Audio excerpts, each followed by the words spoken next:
Chapter 1. King Henry is dead. My name is Catherine Parr. A month ago, I was the Queen of England, the wife of King Henry VIII. Henry died, and we buried him last week in St. George's Church, Windsor. 2 days ago, on the 16th of February, 1547, I went back to the Palace of Whitehall, which was once my home. I wanted to take my letters and books and bring them back to my house. Margaret, my new maid, came to the palace with me. She's very young and doesn't know a lot about the world. She has only just come up to London from her home in Somerset. Perhaps I was like her when I was 12. I, too, was always asking questions and wanting answers immediately.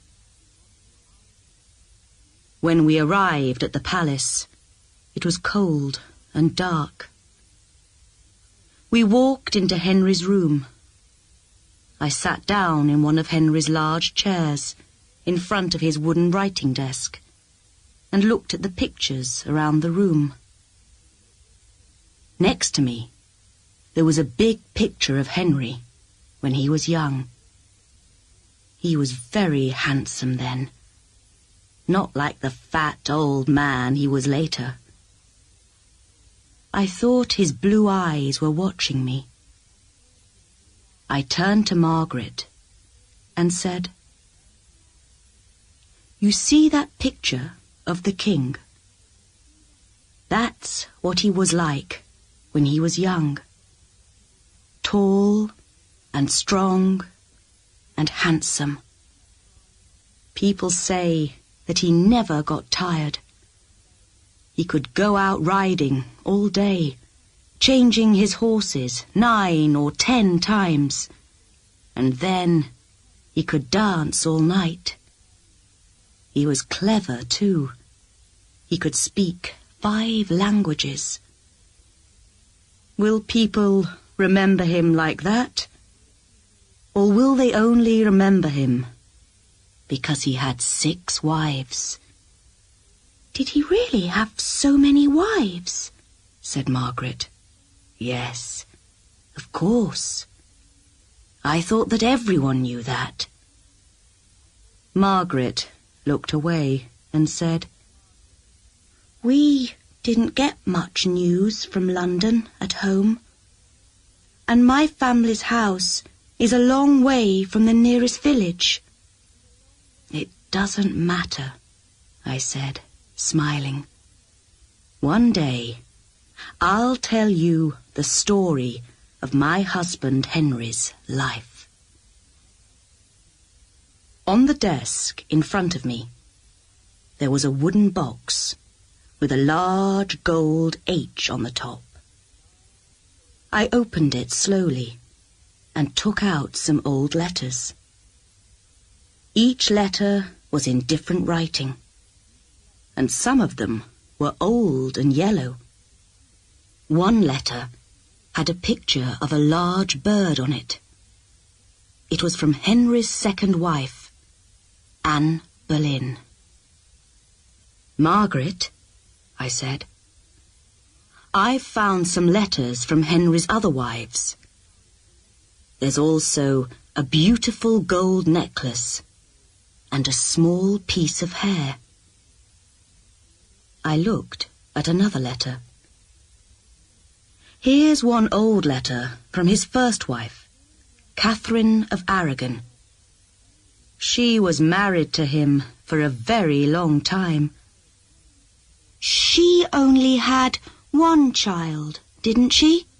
said Margaret. "Yes, only Princess Mary is still alive. There were 5 other children, but they were all born too early and died." Again, I looked at the letter with the picture of the bird on it. Have you heard of Anne Boleyn, Margaret?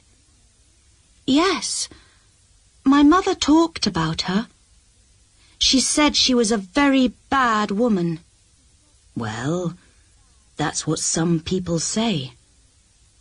Anne was the mother of Henry's second daughter, Princess Elizabeth. Look, I said.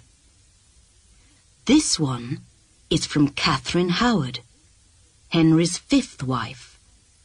Both Anne and Catherine were beheaded in that terrible prison, the Tower of London. Why did the king send them to their deaths? Asked Margaret. She looked afraid. They had many enemies who told the king that they had lovers. Perhaps the stories were true. I don't know. But the king believed them. I looked at another letter. This one is from Jane Seymour. She was the third wife and the mother of Henry's only living son. He is now our king, Edward VI. Was Jane Seymour beheaded too? Asked Margaret. No. Poor Queen Jane died soon after Edward was born. I looked at the last, short letter. Look, a letter from Anne of Cleves, Henry's fourth wife. Did she have any children? Asked Margaret. No, I laughed. Henry thought that Anne was very ugly, and he didn't want her to be the mother of his children. Margaret was silent. Then she said, King Henry sounds like a terrible husband. He wasn't all bad, Margaret. There were good times too. He was clever at so many things. Horse riding and tennis, writing and playing music.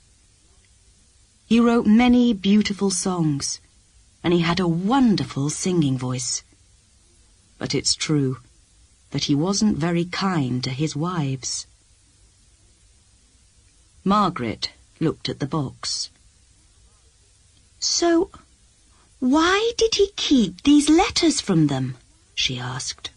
Oh, you ask so many questions, Margaret. I don't know. Perhaps each letter says something important. I looked up and saw that it was nearly dark. It was time to go home to Chelsea Manor. I put the letters back inside the box. Come, Margaret. We must go now. But can't we read the letters? She asked. We'll take them with us and read them tomorrow. Chapter 2. Catherine of Aragon. We got up early the next morning and went to my favourite room. It has a wonderful view of the large gardens and the River Thames at the bottom. Did you sleep well, Margaret? I asked. No. I dreamed that King Henry came back to life and sent me to the Tower of London. Why did he do that? Because in my dream I read the letters and he was angry with me. Perhaps it will be bad luck if we read them, said Margaret, worried. Don't worry, I said. It was only a dream. He can't do anything now. He's dead. I went over to the wooden box and opened it. We'll read the letter from Catherine of Aragon first, I said. She was Spanish, wasn't she? Said Margaret. Yes. She first came over to England to marry Henry's brother, Arthur, but he died. She then married Henry and was his wife and queen for 24 years. What a long time! What happened to her? Did she go to the Tower of London too? No. Henry divorced Catherine because he wanted a son, and she only gave him a daughter, Princess Mary. Years before, Catherine did have a son, Henry, Prince of Wales, but he died when he was only 7 weeks old. The king wanted a son very much. He was in love with Anne Boleyn, but he also wanted a new wife, a younger woman, to give him sons. Poor Catherine, divorced after 24 years for a younger woman. Margaret looked at the letter in my hand. Can we read the letter now, my lady? Yes. Let's sit down by the window and read it together. But I can't read, said Margaret, looking at the floor. That's all right. I'll read it for you. We sat down, and I began to read it slowly. Windsor, the 28th of July, 1531. Dear Henry, when you left Windsor last week, you didn't say goodbye. I feel lonely and unhappy without you. When will I see you again? Please, come back soon. You know that I am your true wife. We have been married for more than 20 years in the eyes of God.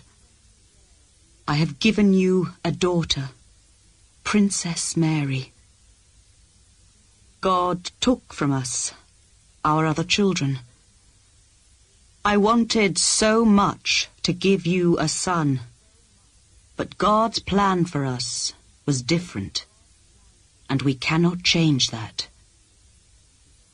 I pray for you every day and ask for you to come back to me. I have never been untrue to you, Henry, and have always been a good wife and a good mother to our daughter. I am still your queen. There is only one Queen of England, and that is me. I know that you are with Anne Boleyn, but you will never be happy with her. I am the daughter of a king, and she is not. You must not divorce me. The Pope and the Catholic Church will never agree to this. I am sending you a necklace with a gold cross.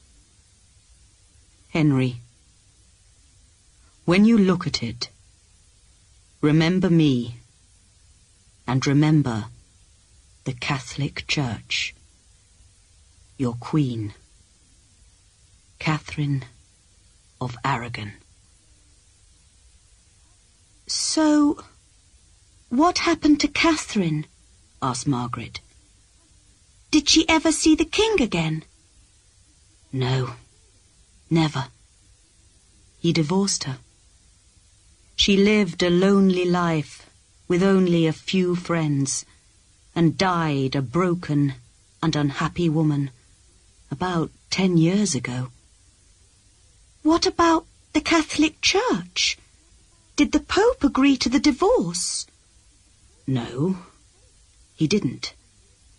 So, Henry broke with the Pope and the Catholic Church. And that's how the Church of England began. The king became head of the church, and the Pope and the Catholics were very angry. It made a lot of trouble, both in England and Europe. And all because of Anne Boleyn? Said Margaret. Not only that. You see, it was very important for the king to have a son, to be king after him. There has only ever been one queen in England, and that was a terrible time, with a lot of fighting and killing. Henry didn't want that to happen again after his death. So he knew that he must have a son, not just daughters. And that's really why he divorced Catherine and married again. And was he sad when Catherine died? Sad? Oh, no. He dressed in yellow and danced all night with his new queen. Margaret looked inside the box and found the gold necklace.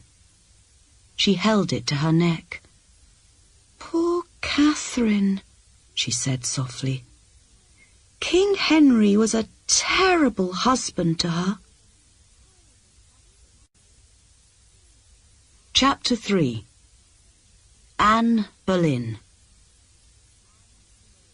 Margaret carefully put the necklace back into the box, then looked at me. So, then the king married Anne Boleyn, she said. Was Anne very special? Was she really very beautiful? Some people say that she was, and others say that she wasn't. But she had beautiful long black hair and the most wonderful black eyes. When men looked into her eyes, they fell in love with her. Tell me more about her, said Margaret. Well, Henry was in love with her for about 7 years before they married. 7 years? Yes. It took a long time to divorce Catherine, and Anne wanted to marry the king and be his queen. She didn't want to be just his mistress, like the other girls. Did the king have a lot of mistresses? Asked Margaret. Her eyes were round with interest. Oh, yes, I said, smiling. Kings can do what they like, you know. But people say that Anne was very clever. She said no to the king, again and again. And so he had to marry her to get what he wanted. And how long were they married? Less than 3.5 years. Is that all? Said Margaret.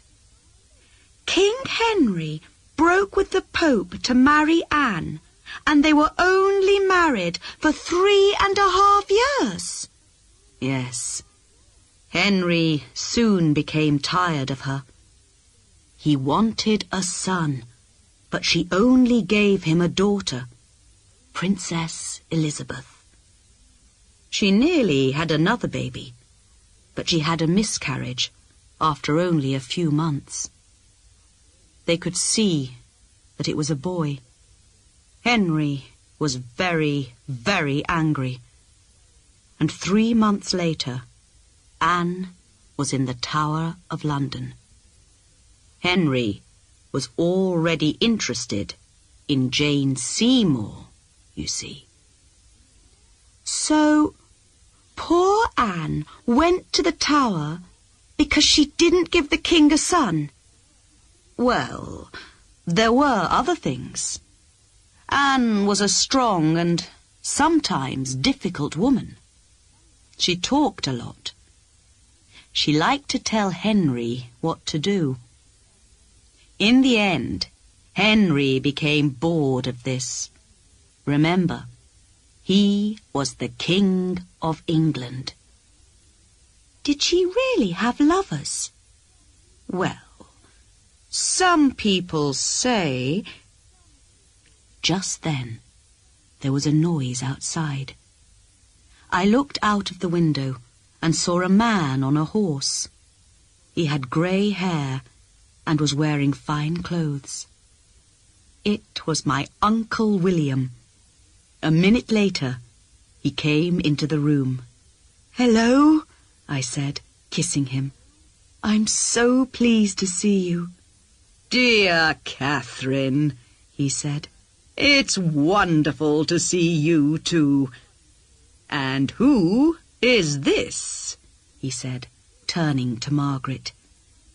"I'm Margaret, my lady's new maid."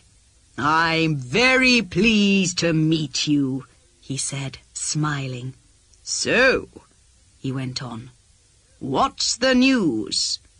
"Oh, we were just talking about Anne Boleyn," I said. "That black-eyed witch," said Uncle William. "Was she really a witch?" asked Margaret. "Well, she was a strange woman," said Uncle William. "She had 6 fingers on one hand. I saw them myself. Witches always have 6 fingers. Anne Boleyn was a wild and dangerous woman, but men liked her." "So she did have lovers then?" said Margaret. "Of course she did," said Uncle William. "There were 5 of them, all wild young men. They were all beheaded before the witch, and a good thing too." "Oh, Uncle," I said, "how can we be sure that they were all her lovers? One of them was her brother." "Well, perhaps he wasn't her lover," said Uncle William. "But I remember all those wild parties in the Queen's rooms. There was dancing and laughing all night sometimes. She was a bad woman, I'm sure of it." "I think that Henry believed the stories about Anne because he wanted another wife," I said. "A wife to give him a son." Little Margaret was listening to us with great interest. "So nobody was sorry when Anne died?" she said. "No, many people were pleased," said Uncle William. "She had a lot of enemies."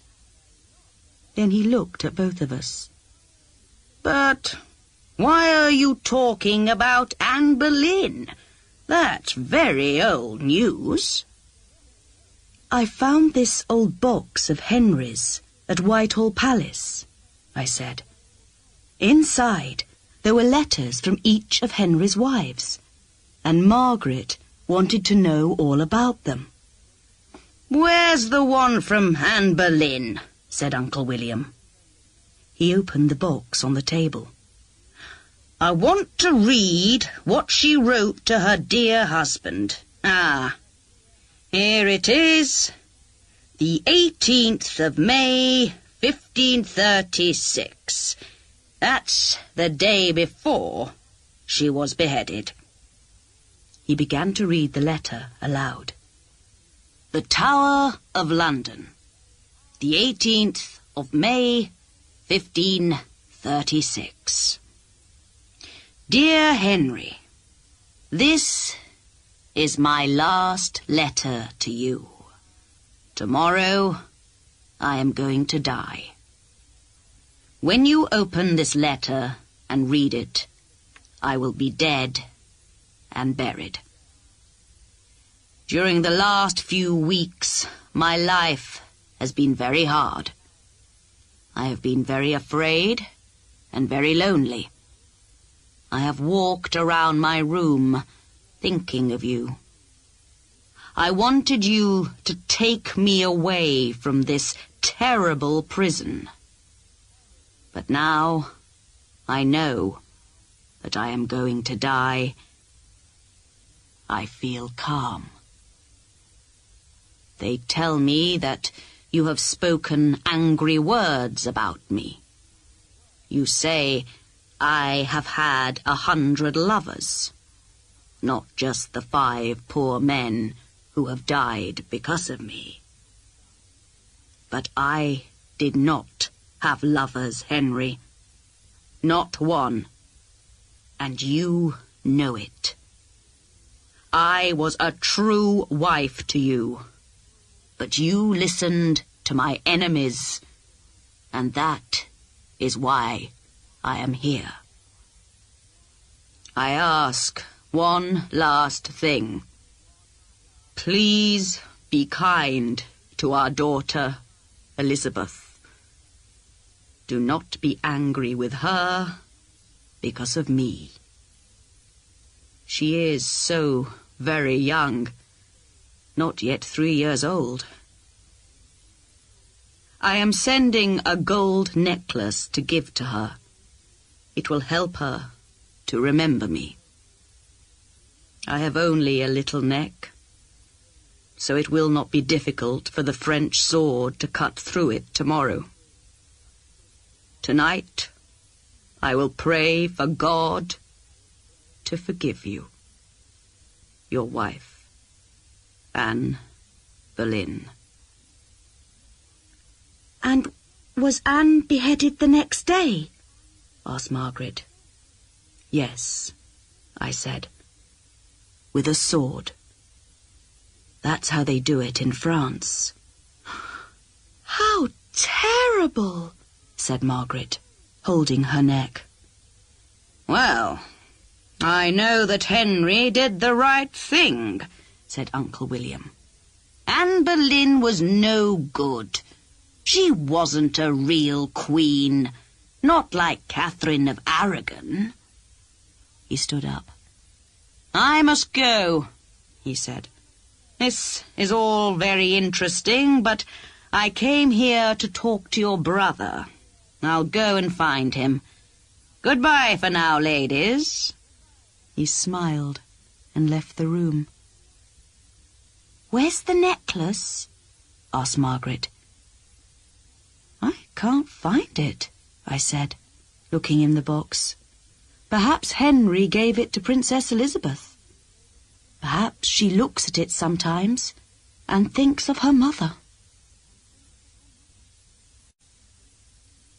Chapter 4. Jane Seymour. People say that Princess Elizabeth is very clever, said Margaret.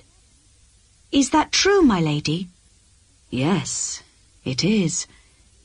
She's only 13 years old, but she can read and write in 4 languages already. Margaret's face was sad. I only know 1 language, she said, and I can't read or write it. But you have a mother and father who are alive, I said quickly. You don't have enemies who watch you all the time, or who want to send you far away to marry a stranger. Perhaps an old man who drinks too much and keeps a mistress. Will that happen to Princess Elizabeth? Margaret asked, her eyes round. Perhaps. Who knows? A princess doesn't always have an easy life, you know. I laughed. But Elizabeth is clever. I think she'll get what she wants in life. Now, let's go outside while the sun is shining. We'll take the next letter with us. We walked down through the garden to the river. There we sat on a seat and watched the boats. So Jane Seymour was the 3rd wife, said Margaret. When did the king marry her? Just 10 days after Anne's death. That was very quick. Yes. Henry always knew what he wanted, and he usually wanted things immediately. And was Jane the same as Anne Boleyn? No, Jane was very different. She was quiet and careful. Before she married the king, she was never alone with him. Her brother, Edward, was always with her when the king came to visit. And Henry was pleased to see that. He didn't want another wild and dangerous wife like Anne. How do you know so much about the king and his other wives? Asked Margaret. I have lived for many years in palaces, Margaret, I said, smiling. And palaces are full of people coming and going, talking in corners, telling secrets. If you listen, it's not difficult to learn things. So, was Jane a nicer person than Anne? I think she was. She was very kind to Henry's daughters, Princess Mary and Princess Elizabeth. She was like a mother to both of them. Jane was clever too, and she quickly learnt to listen to Henry. She didn't try to tell him what to do. And with her brown hair and white face, she also looked very different to Anne Boleyn. And what about the king at this time? Was he still handsome? Oh, no. He was beginning to get fat, and his face was just like a big potato. Not like the picture in Whitehall Palace. But was he happy? Asked Margaret. Yes. I think he really loved Jane. And of course, she also gave him a baby boy, who is now our King Edward. A son at last for the king. But what happened to Jane? Did he get tired of her too? Or was she the one who died? Yes. She died soon after Edward was born. How sad. She gave the king a son, and then she died. Let's read the letter now. I opened it, and a piece of brown hair fell out. I showed it to Margaret. What soft hair, she said, touching it. Is it Jane's? Yes, I think so. I began to read. Hampton Court Palace, the 22nd of October, 1537. Dear Henry, the doctors and my women tell me that I shall feel better tomorrow. But I can see in their faces that it is not true. I cannot sleep or eat, and a fire burns in my body day and night. I know that I shall soon be dead. But I have given you a son, Henry, and I can die happy, knowing that Edward will be king after you.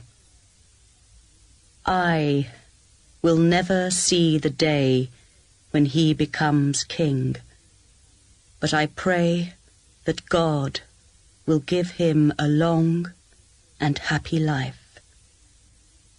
Please, look after dear Edward and tell him all about me. Here is a piece of my hair, a small present from a dying mother to her baby son. I am too ill to write more and must say goodbye. Your loving wife and Queen, Jane.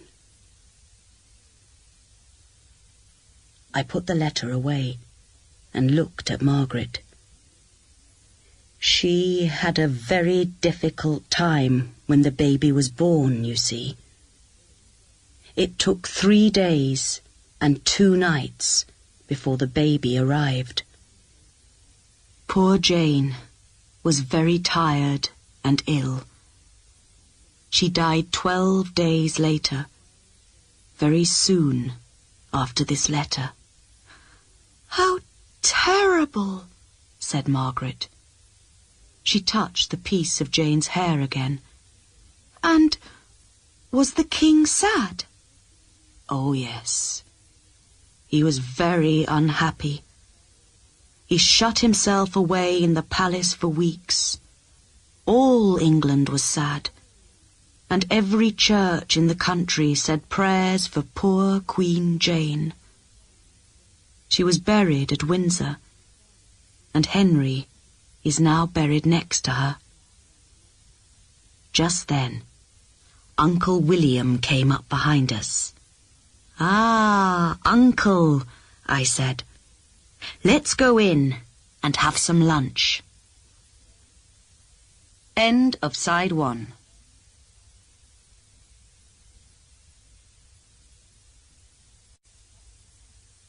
Chapter 5. Anne of Cleves. After lunch, we sat and talked for a while. Uncle William was very interested in the letters. "So, which letter are you going to read next?" he asked. "The one from Anne of Cleves," I replied. "Oh, yes, Henry's ugly wife.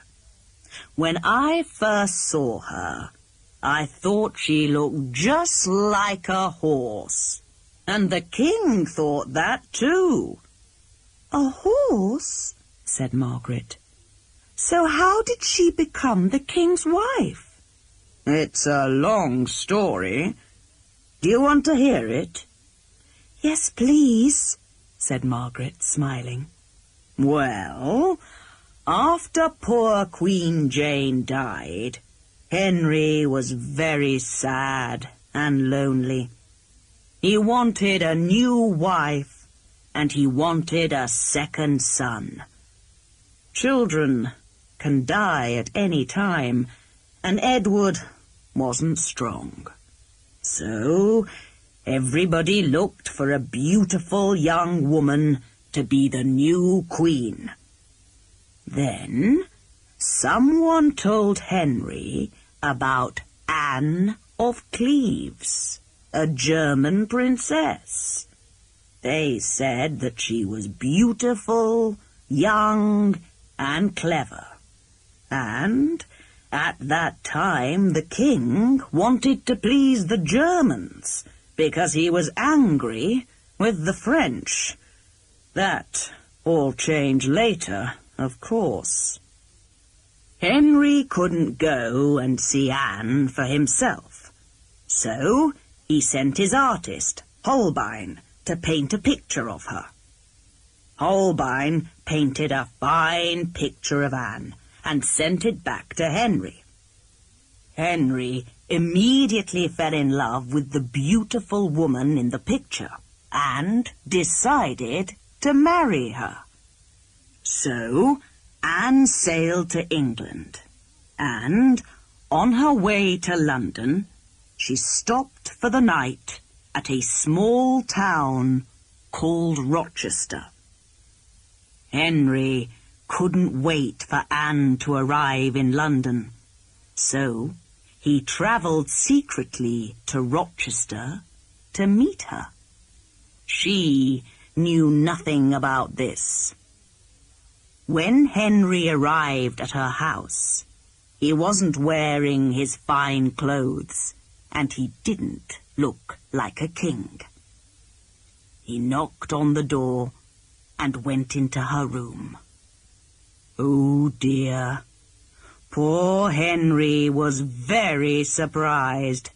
This wasn't the beautiful woman in the picture. She had a sad face and a long nose, and she wasn't very interested in this strange man.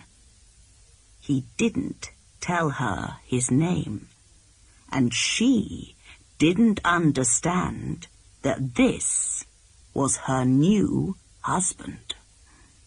What a terrible mistake. Poor Henry went away to put on his fine clothes and came back looking like a real king. Anne now saw that this strange man was her new husband. Henry kissed Anne and said his name. Poor Anne smiled at him, but she couldn't speak any English, so she stayed silent. After a few minutes, Henry left. He was really unhappy. His new wife wasn't beautiful, and she couldn't say a word to him. "Oh, dear," said Margaret. She was enjoying this story very much. "What happened next?" Well, Henry decided that he really didn't want to marry Anne. Where was the beautiful young woman in the picture? He wanted her, but he couldn't change things. He had to marry ugly Anne. "And did the king learn to love her?" asked Margaret. No, he didn't. He wanted to divorce her. "And did he?"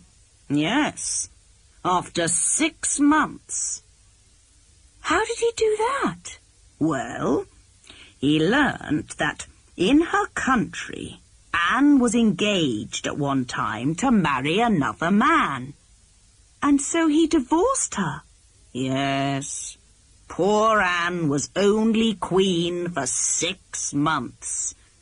"And they didn't have any children, did they?" No, Henry didn't sleep with Anne. "But what happened to her? Is she still alive?" Oh, yes. But let's read her letter and see what she says.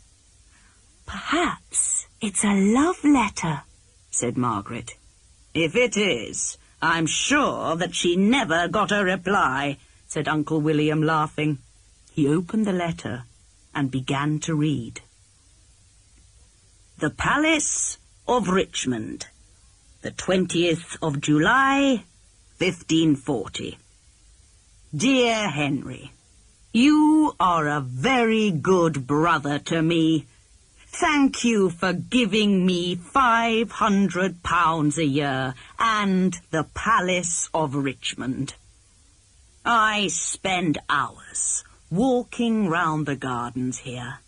The trees and flowers are wonderful. I have decided that I shall not go back to my country. I have thought about it carefully, and I know now that England is my real home. I feel so happy here. How can I leave all my dear English friends and my beautiful garden? Come and visit me soon, dear brother. Your loving sister, Anne. She sounds really happy, said Margaret, surprised. I think she is, said Uncle William. She didn't make trouble for the king about her divorce, so he was pleased with her. And then, of course, he was free to marry his next wife. The 5th one, said Margaret. And who was she? Catherine will tell you all about her. I must leave you now, ladies. He stood up and came to kiss me goodbye. Goodbye, Uncle, I said. Come again soon. Oh, I will. I'd like to read the rest of those letters. He looked at Margaret. Be good, young lady. He smiled at us both. and left the room. Chapter 6. Catherine Howard. I took the last letter out of the box and held it in my hand while I answered Margaret's questions. She wanted to know everything. "And who was the king's 5th wife?" she asked. "Catherine Howard." "Why did the king want to marry again?" "He still wanted to have another son, you see. A brother, for Prince Edward." "And how did he meet Catherine?" asked Margaret. "She was one of the ladies at Queen Anne's palace, so Henry knew her already. She was only 18. Henry fell in love with her immediately. He called her his beautiful flower and sent her many expensive presents, gold and jewels and fine dresses." "But did she want to marry him?" I smiled. "If the King of England wants to marry you, how do you say no?" Henry was very much in love, and he wanted to marry her immediately. The Howard family is an old and famous one, and they were very happy for Catherine to marry the king. "Was he happy with his new queen?" "Yes," I said. "At first. She was young, beautiful, and exciting. Very different from Anne of Cleves." "And did she learn to love the king?" "Who can say? But I don't think so. Henry was 49, 30 years older than her. He was very, very fat and heavy. His face was more like a potato than ever, and his eyes were always half closed. He had a very bad leg, and often couldn't walk, and he was always angry when his leg hurt." Margaret looked at the letter in my hand. "I don't think that I would like to marry a fat old man with a bad leg who couldn't walk," she said. I laughed. But the king's wife, remember, was also the Queen of England, the first lady in the country. "Yes, that's true," said Margaret. "And did they have a son?" "No, they didn't. They weren't married for very long. Before Catherine married Henry, she had lovers. Henry didn't know this. He thought that he was Catherine's first lover. And about 6 months after Catherine married Henry, she began to see another man called Thomas Culpeper. He was tall and handsome. Catherine wrote love letters to him, and they met secretly at night. "What a dangerous thing to do," said Margaret. Catherine wasn't very clever, I'm afraid. "And people saw her and began to talk about it, and somebody told the king." One of his friends wrote it all down in a letter and put the letter into Henry's hand when he was in church. "Oh dear," said Margaret. "So then—" Already she knew what happened next. "Yes," I said. "Henry was wildly angry. He talked, people say, about taking a sword and cutting off her head himself. But he sent Thomas Culpeper to prison, and soon after he sent Catherine to the Tower. "Like Anne Boleyn, years before," said Margaret. "Let's see what her letter says," I said, opening it. The writing is very untidy. I think she wrote this in a hurry. The Tower of London, the 11th of February, 1541. Dear Henry, please forgive me. I didn't want to make you unhappy and angry. Believe me. It's true that when I was a young girl, I was friendly with different young men. I was so young and stupid. I also spent a lot of time with Thomas Culpeper when I was your wife. But believe me, Henry, I didn't know what I was doing. Remember, I am only 20 years old now.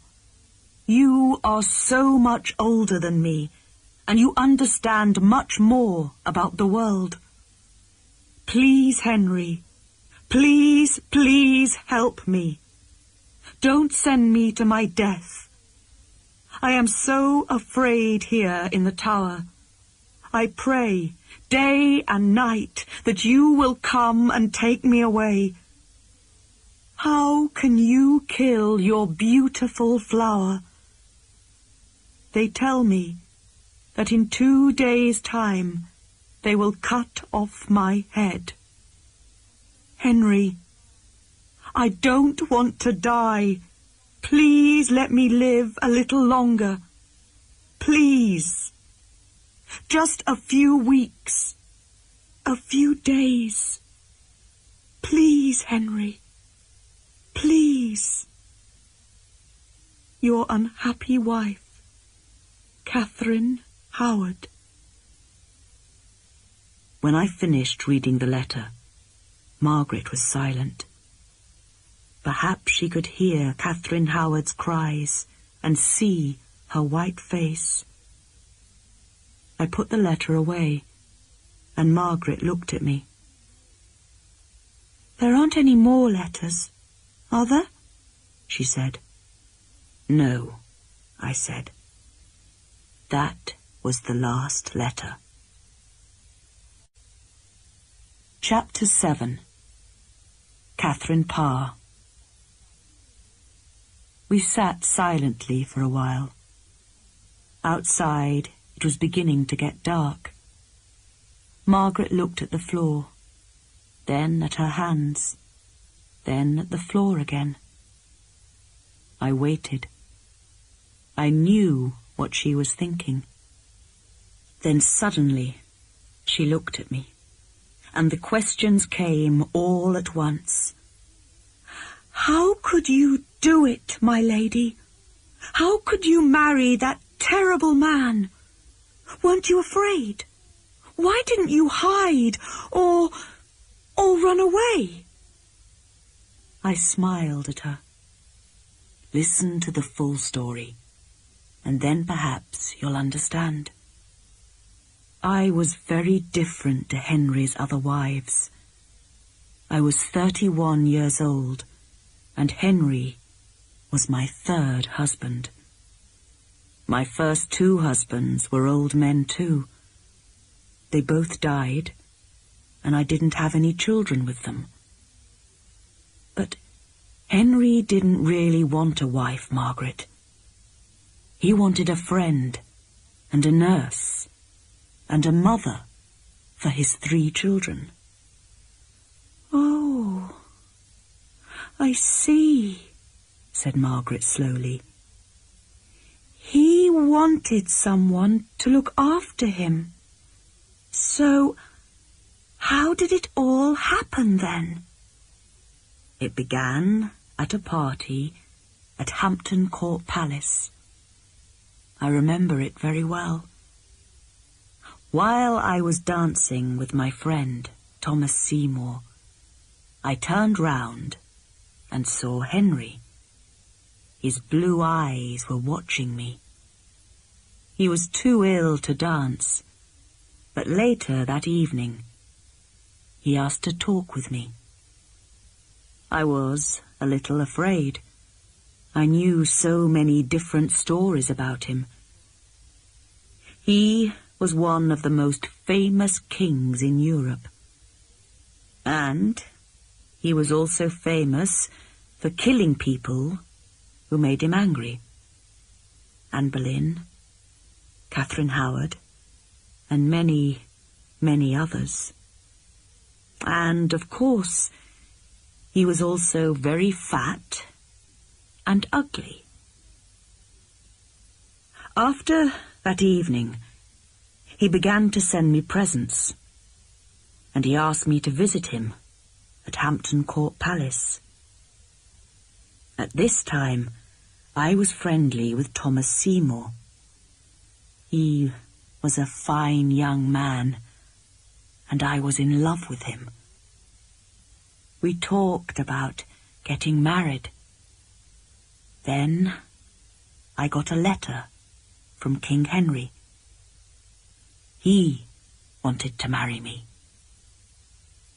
What could I do? I loved Thomas, but my family wanted me to be the Queen of England. And, in the end, I had to marry Henry. But were you happy? Asked Margaret. Well, sometimes I was. I loved being queen. I had beautiful clothes and expensive jewels. But it was also very difficult at times. Henry was often ill with his bad leg, and when his leg hurt, he became angry and shouted at me. Once, he nearly sent me to the Tower. I said something about the Church of England, and he didn't agree with me and got very, very angry. He didn't say anything then, but a few days later, his soldiers came to take me away. "Oh, no," said Margaret. "What did you do?" I cried and cried. I told him that I agreed with his every word, and that he was my teacher, and I was only a stupid woman. And then I cried some more, and said I didn't understand anything about the church. I only talked to help him forget his bad leg. "And was that true?" asked Margaret. Of course not, but I had to say something, and after that, we were friends again. "So you didn't love him?" No, I didn't. But I learned to like him some of the time. He was a clever and interesting man, and he was the King of England. "And what about his 3 children?" I felt sorry for them. They had a difficult and lonely life. I tried to be a good mother to them all. I was friendly with Princess Mary, played games with Elizabeth and young Edward, and helped them with their studies in different languages. Of course, Henry and I didn't have any children together. Suddenly, there was a knock at the door. "Come in," I called. A young man walked into the room. He was holding some beautiful red and gold flowers. "These are for Catherine Parr," he said. "For me?" I said. "Who are they from?" "There's a note here." He gave me a piece of paper, smiled, and left the room. I read the note quickly. Dear Catherine, you are my true love. You are my flower. I think of you every hour. I wait for you. Tom. What does it say? Asked Margaret. I can't tell you, I laughed. But who are the flowers from? Thomas Seymour. Oh, the young man who wanted to marry you before. Does he still love you? Are you going to marry him? I don't know, Margaret. Henry only died 3 weeks ago. I was silent for a minute, and then I said, It's true. I still like Thomas. I often think about him. Some people say he's only interested in 2 things, women and money. But I don't believe them. He has enemies, you see, because he comes from a famous family. Jane Seymour was his sister, so Thomas is one of King Edward's uncles. Will Edward be a good king, do you think? Asked Margaret. Yes, I think so. He's a very clever child. He often writes me letters in different languages, and he's only 9 years old. But I'm worried about him, because he's often ill. England needs a strong king. Henry was a bad husband, but he was a strong king of England. If Edward dies, who knows what will happen? It was dark outside now. I looked at Margaret and said, So, now you have heard all about King Henry and his 6 wives, and one day you can tell the story to your children and your grandchildren. I think that people will always remember King Henry because of his 6 wives, said Margaret. She opened the box and took out the letters. She looked at them, putting them back, one by one, into the box. Divorced, beheaded, died, divorced, beheaded. She closed the box and looked at me. And still alive. We both laughed. What are you going to do with the letters, my lady? Nothing, Margaret. It will be our secret. Catherine Parr married Thomas Seymour in May 1547, a few months after Henry's death. They were married for 15 months.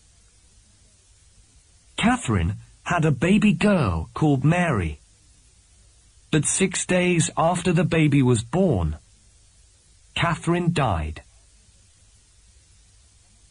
After her death, Thomas Seymour tried to become Princess Elizabeth's lover. He was beheaded because of this.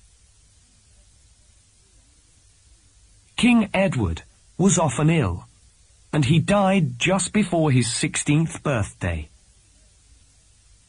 Then, Mary, Catherine of Aragon's daughter, became queen.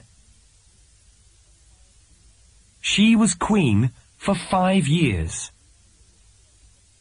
She married Philip of Spain, but did not have any children. Mary was a strong Catholic, and she killed many people who were not Catholics. Next, Elizabeth, Anne Boleyn's daughter, became queen. She was Queen of England for 45 years. This was the time of Shakespeare and Sir Walter Raleigh. Elizabeth was a very great queen, but she never married and had no children. Henry married 6 times because he wanted a son, and he wanted his son and his son's sons to be kings of England after him. But when Queen Elizabeth died, King Henry's family came to an end, and a Scottish king became King of England.